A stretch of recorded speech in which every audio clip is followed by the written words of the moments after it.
বলি ওগো, তোমার ঘুম কি ভাঙলো? বেলা কত হলো সে খেয়াল কি আছে? ওগো ওঠো ওঠো, বেলা অনেক হয়ে গেছে। আজ কি কাজে যাবে না নাকি? বলি কাজ নেই বুঝি আজ?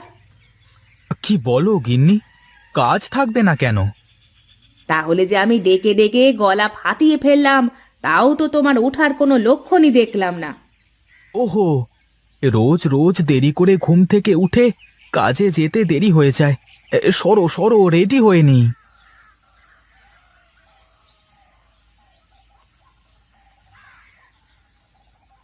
বাহ গিন্নি, তোমার হাতের রান্না না খেয়ে কাজে গেলে মনে হয় সারাদিন খিদে লেগেই থাকে আমার, বুঝলে?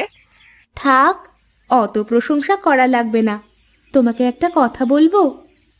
হ্যাঁ হ্যাঁ, বলে ফেলো বলে ফেলো, এত ভাববার কি আছে? না তুমি কি মনে করবা তাই বলিনি। আজ কদিন ধরেই বলবো বলবো ভাবছি। আরে অত বাহানা না করে সরাসরি বলে ফেলো দেখি, তোমার কি লাগবে? আমার না একটা নতুন শাড়ি লাগবে। কয়েকদিন পরেই ও বাড়িতে তো অনুষ্ঠানে যেতে হবে। আরে অনুষ্ঠানের তো এখনো অনেক দেরি আছে, দেখবো নে। শোনো না, সেদিন যে শাড়িটা তোমাকে দেখালাম, আমার কিন্তু ওই শাড়িটাই লাগবে। আচ্ছা আচ্ছা, ঠিক আছে, তোমাকে ওই শাড়ি কিনে দেব। এই এখন একটু চুপ করো। আরে আরে, থাক থাক, আমাকে আর দিও না। কি যে বলো, তোমার জন্যই তো আমি এত সুন্দর করে রান্না করি। তুমি না খেলে কে খাবে বলো? মাকে খেতে দিয়েছ? উমা, মা কি এত সকালে খায় নাকি? সে পরে খেয়ে নেবে। মা, আপনার জন্য মাছের মাথাটা রান্না করেছি। আপনি তো মাছের মাথা খেতে খুব ভালোবাসেন।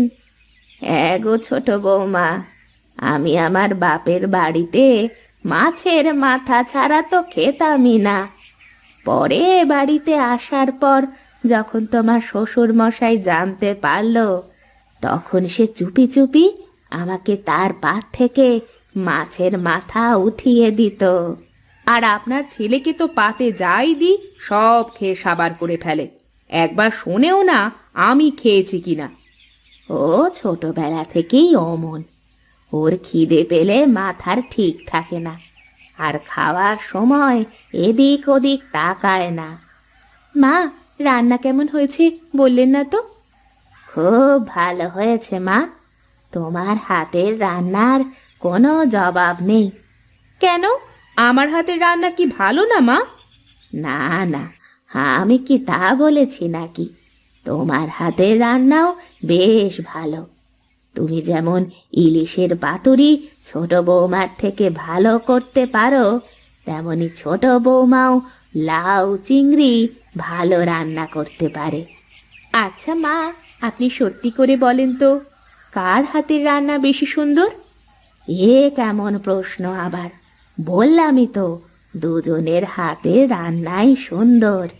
আচ্ছা মা, আপনি বসে খান, আমি উঠানটা ঝাড়ু দিয়ে ফেলি। আর ছোট, তুই সব কিছু গুছিয়ে থালা বাসনগুলো মেজে ফেল একটু।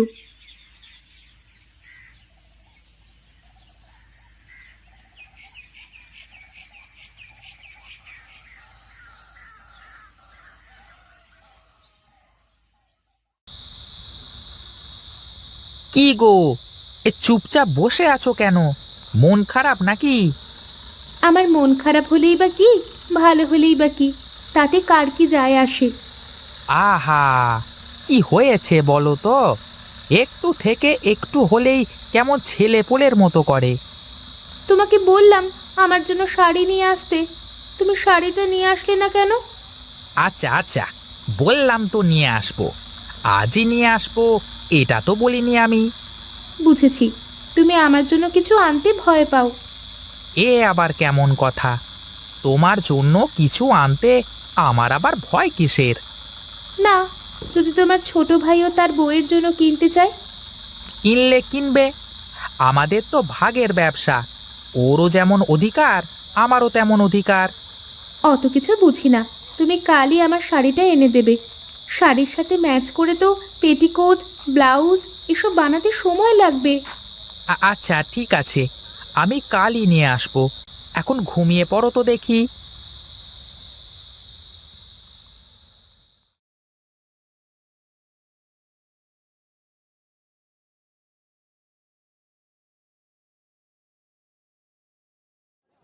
আজ ক বস্তা চাল বিক্রি হলো রে হরি?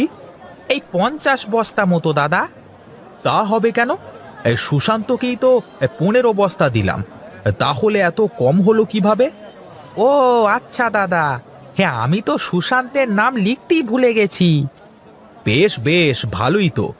এভাবে হলেই ব্যবসা লাটে উঠবে।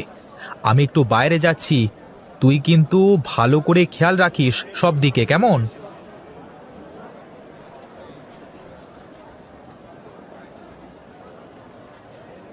তা কি খবর হরিদা? ব্যবসা তো খুব করছো দুই ভাই। আমি আর কি ব্যবসা করি, সব তো দাদাই করে। আমার কাজ খালি বসে বসে হিসেব রাখা। তবে যাই বলিস, দাদা কিন্তু ব্যবসাটা বোঝে, বুঝলি? তা না হলে এই খারাপ সময়েও কেমন ব্যবসাটাকে টিকিয়ে রেখেছে। হ্যাঁ রে দেবু, তা এখন বল দেখি তোর কি লাগবে? দাদা, আমার তো 10 বস্তা চাল লাগবে, কিন্তু এখন টাকা দিতে পারবো না, বুঝলে? 2-4 দিন পরে নিতে হবে কিন্তু। আমি তো বাকি দিতে পারবো না ভাই, তুই দাদার সাথে কথা বলে দেখ। দাদা তো চলে গেল, তুমি আগে থেকে বললে না? হ্যাঁ হ্যাঁ, আমি তো মানুষের মনের কথা জানতে পারি, তাই না? জানবো তুই এসে বাকির কথা বলবি, চত্ব সব। আচ্ছা ঠিক আছে ঠিক আছে, দাদা আসুক তারপরেই কথা বলবো নে। এখন আমি গেলাম, কেমন?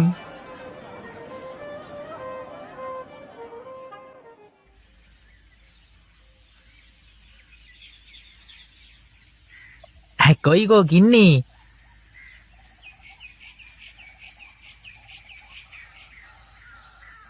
এই নাও তোমার শাড়ি। হ্যাঁ গো, এটা তো ওই শাড়িটাই। এই দেখো ঠিক আছে কি না। খুব কষ্ট করে, অনেক দামাদামি করে তারপর নিয়ে এসেছি। না নিয়ে আসলে যে আজ তোমায় ভাতও দিত না খেতে ঠাকুরপো। ঠিকই বলেছ বৌদি, কি আর করব, তোমরা যা বলবে তা না শুনলে তো ঘরে শুতেও দেবে না। আমার আর সেই কপাল নেই রে ভাই।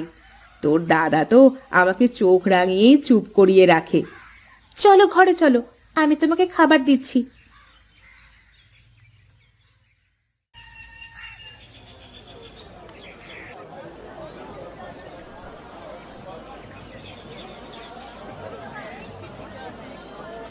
কি রে সুশান্ত, কিছু বলবি নাকি? বলছিলাম দাদা, দেবু নতুন ব্যবসা শুরু করতে চাচ্ছে, কিন্তু আপাতত ওর কাছে টাকা পয়সা কম, তাই ও কিছু চাল বাকি নিতে চাইছে।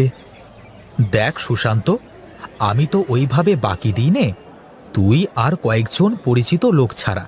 কিন্তু তুই যখন ওকে নিয়ে আসলি, দেখি কি করা যায়। দাদা, আমাকে 10 বস্তা চাল দাও, আমি 5 বস্তার দাম নগদ দিচ্ছি, আর বাকি 5 বস্তার দাম 2-4 দিনের মধ্যে দিয়ে দেব।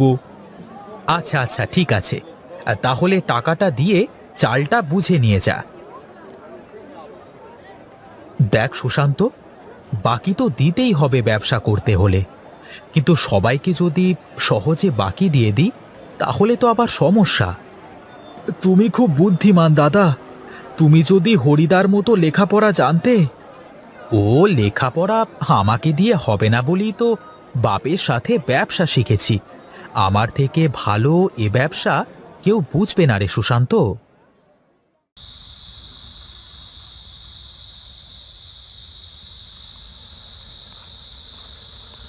কি গো, মুখটা অমন প্যাঁচার মতো করে বসে আছো কেন? কি হয়েছে? ও তোমার দেখা লাগবে না, তুমি তো কিছুই চোখে দেখতে পাও না। যা বাবা, আমি আবার কি করলাম? কি হয়েছে বলবে তো আমাকে? আজ হরি ওর বউয়ের জন্য শাড়ি কিনে এনেছে। কই, তুমি তো আমার জন্য কিছুই আনলে না। ও তো অনুষ্ঠানের জন্য কিনলো, আর তোমাকে তো সামনের মাসেই না নতুন শাড়ি কিনে দিলাম। দিলে তো হয়েছে কি, এখন আমারও ওই রকম শাড়ি লাগবে। বুঝেছি, তা আগে থেকে বললেই তো হতো, একসাথে দুটো কিনতে বলতাম হরিকে। তোমার তো আমার কথা মনেই থাকে না, তুমি শুধু তোমার ব্যবসা আর কাজ নিয়েই থাকো। আচ্ছা আচ্ছা, আমার ভুল হয়ে গেছে, এখন চুপচাপ শুয়ে পড়ো। আমি কালই হরিকে বলবো, ও আর একটা শাড়ি তোমাকে এনে দেবে। একই রকম শাড়ি লাগবে কিন্তু আমার। আচ্ছা বাবা, আচ্ছা, ঠিক আছে, একই শাড়ি এনে দেবে। এখন চলো, ঘুমাও।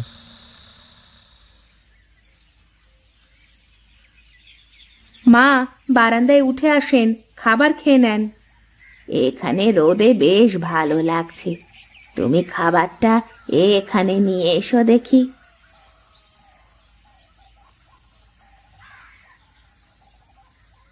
নেন মা, খাওয়া শুরু করেন।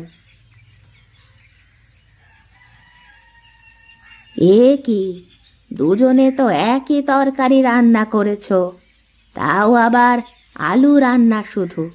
হ্যাঁ মা, দুজনেই এক তরকারি রান্না করেছি। এখন আপনি খেয়ে বলুন তো, কার রান্না ভালো? বুঝেছি বুঝেছি, তোরা আমার কথায় সেদিন রাগ করেছিলি বোধহয়। না মা, রাগ কেন করব? আসলে ছোট বলল যে অন্য তরকারিতে তো মশলা টশলা সব দিয়ে আলাদা আলাদা করে রান্না করা হয়, তাই হয়তো আপনি বুঝতে পারেন না। তাই একই তরকারি রান্না করেছি, যাতে আপনি বলতে পারেন কার রান্না ভালো। কি ব্যাপার মা, তুমি উঠানে বসে খাচ্ছ কেন? ওরে দেখ দেখ, দু বউয়ের প্রতিযোগিতা চলছে। দু বউ আমার জন্য আলু রান্না করেছে, এখন খেয়ে বলতে হবে যে কার রান্না ভালো। তোমরা কেউ হেসো না তো। মা, আপনি খেয়ে বলেন না। এই নাও বৌদি, এই তোমার শাড়ি, এই দেখো ঠিকঠাক আছে কি না। দেখো গিন্নি, দেখো সব ঠিকঠাক আছে তো?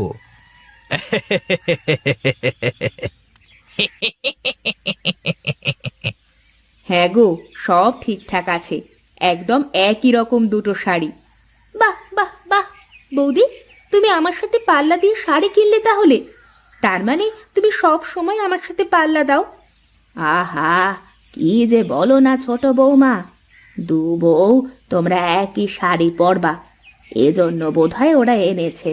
আর শোনো, তোমাদের দুজনেরই হাতে রান্না খুব ভালো। না মা, তা কেমন করে হয়? কারো হাতে রান্না তো একটু না একটু বেশি ভালো হবেই। ওরে শোন, তোরা হলি আমার মেয়ের মতো, আমি চাই তোরা দুজনে বোনের মতো করে এ বাড়িতে থাক। তোরা এই সংসারটাকে দুভাগ হতে দিস নে কখনো। ও, এজন্যই আপনি দুজনকেই ভালো বলছেন, যাতে কেউ কষ্ট না পায়। হ্যাঁ রে মা, কিন্তু সত্যিটা হলো দুজনের রান্নাই খুব ভালো হয়েছে, মনে হচ্ছে আলুর পাতুরি খাচ্ছি।